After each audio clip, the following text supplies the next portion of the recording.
Allah'ını bilish. Asonlashtirilgan iymon yurishligi birinchi qism. İkinci nashri. Abduri Muhammad al-Jibali. İkinci bab. Birinci rukun, yani Türk. Allah'a iman etish iymonimizning eng muhim qismidir. Biz onu imanning birinchi rukni, yani Türkiye deb ataymiz.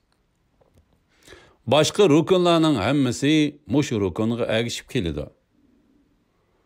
Shundaqla bu rukun bo'lmagan taqdirda başka rukunlarning hech qanday foydasi bo'lmaydi. Sap fitrat, yani tug'ma tabiat.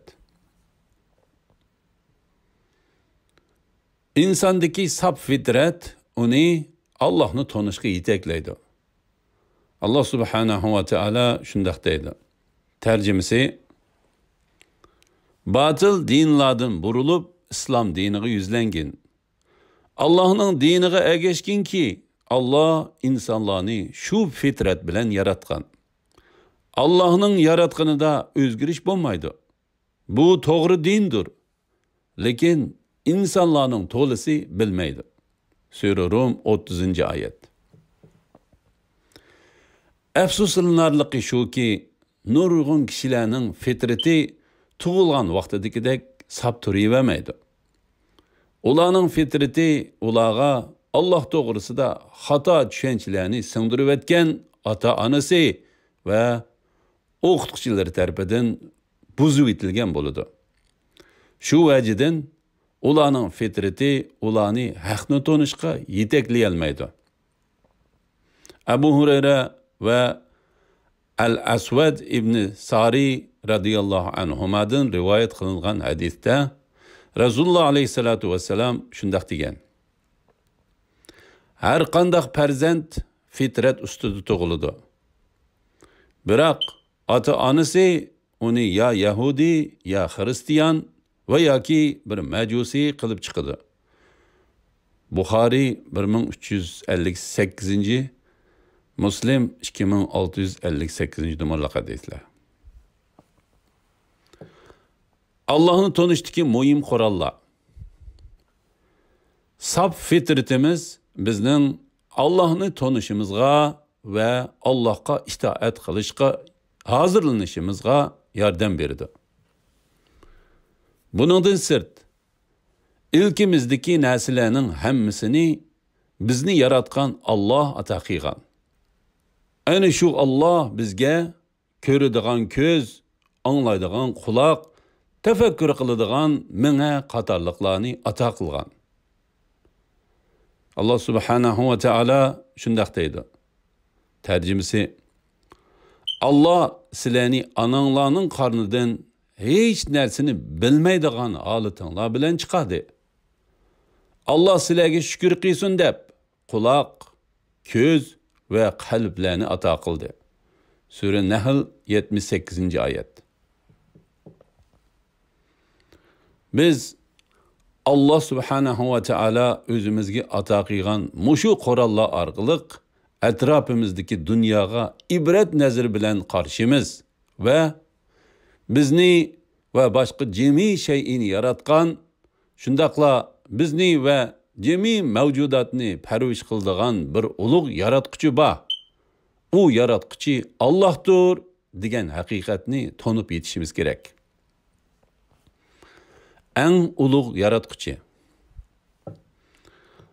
Allah subhanahu wa ta'ala insonlarning, hayvonlarning, shundaqla dal-daraxt va ziraatlarning hammasining yaratquchisidir.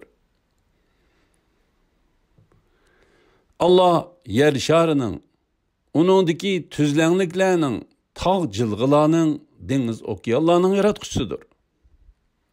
Allah subhanahu wa ta'ala ay bilen quyoshning, shundaqla barliq osmon jismlarining yaratquchisidir. Xulos qilganda Allah jami mavjudotning yaratquchisidir. Allah subhanahu wa ta'ala shundaq deydi. Tercümesi, yani şu Allah sizlerinin Rabbinlardır. Allah'tan bölek ibadetke layık hiç ma'bud berhak yoktur. u hamma narsani yaratquchidir. Uningga ibodat qilinglar. U her narsaga homidir. Sura An'am 102-oyat. Allohning bizning va jami mavjudotning yaratquchisi ekanligini bilish favqulodda muhim bo'lib, har kim buni cho'qim bilish kerak. Allah subhanahu va taologa iymon etish 3 jihatni o'z ichiga oladi. Biz Sura An'amning yuqoridagi oyatidan Allah subhanahu va taoloning bizning yaratquchimiz va Rabbimiz ekanligini o'rgandik. Biz cho'qim uningga ibodat qilishimiz kerak. Chunki u birdan-bir yagona haq ilohdir. Biz yana uning bizni va barliq maxluqotni parvish qilib, idora qilib turadiganligidan, uning cheksiz kuch-qudrat va ilmga sahib ekanligini bilib oldik. Shu vajidan Allah subhanahu va taologa iymon etish tuvandikidek 3 muhim nuqtadan derak berdi. Birinchi, Allah subhanahu va taolo barcha shay'ining yaratquchisi va Rabbidir. U birdan-bir haq ilohdir. Ikkinchi, Allah subhanahu va taolo eng yaxshi va eng ulug' sifatlarga egidir. Uning katta sifatlarining nurg'uni u yaratgan narsalarning kattaligi va go'zalligidan ma'lumdir. Uchinchi, Allah subhanahu va taolodan boshqa hech kim bizning tamoman yaxshi ko'rishimizga va itoat qilishimizga loyiq emas. Biz onunğa eng yaxshi shaklda itoat qilishga va qulchilik qilishga muhtojmiz. Biz Allah subhanahu va taologa u o'zi buyurgandek ibodat qilishimiz lozim.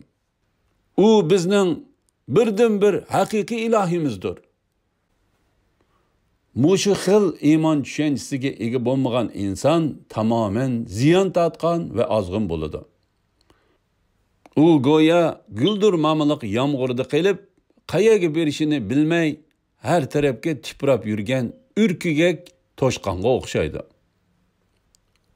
Allohni tonigan kishining o'zi va hayotlik nishoni haqidagi tushunchasi aniq bo'ladi. U mazmut qadam bilan to'g'ri nishonga qarab ilgirlaydi. U o'zining nima ish qilishi va ularni qanday qilishi kerakligini bilganligi uchun baxtli yashaydi. Biz yuqorqi 3 nuqtani haqiqiy tushungan va uningga taltukis ishonganda, ondan iymonimizning birinchi rukni, ya'ni turiki sog'lom va mazmut bo'lgan bo'ladi. İnşallah biz Allah'a iman etishning bu 3 bo'ligini oldimizdagi bablarda tafsili bayon qilamiz.